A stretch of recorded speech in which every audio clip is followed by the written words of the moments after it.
If you've gotten into a law school through a competitive process and there are relatively high entry barriers to getting into that college, National Law School, for instance, there is a rebuttable presumption of merit. But that's a rebuttable presumption, and it always is. Most presumptions in law also are rebuttable. So there are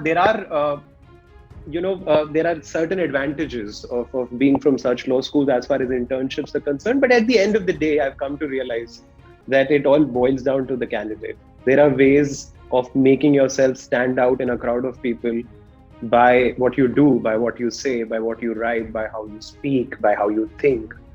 It would be more difficult, of course, because you don't have the branding, you don't have the might of the institution behind you, you don't have the placement cell behind you.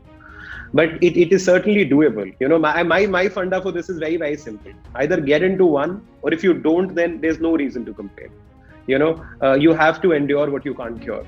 So you work on what you have and you make the best of it. There are certain upsides too, for instance. You have to work doubly hard to get the same opportunities. That makes you better. You do that compensatory learning. You possibly value things more also. At a later point of time, when I joined the law firm, and then when I was in that space, as a recruiter, we tried to dislodge those presumptions, if at all they stood. And we made it very, very candidate-centric and not really, law school-centric. So there are those things there, but nothing that cannot be overcome, nothing that is fatal.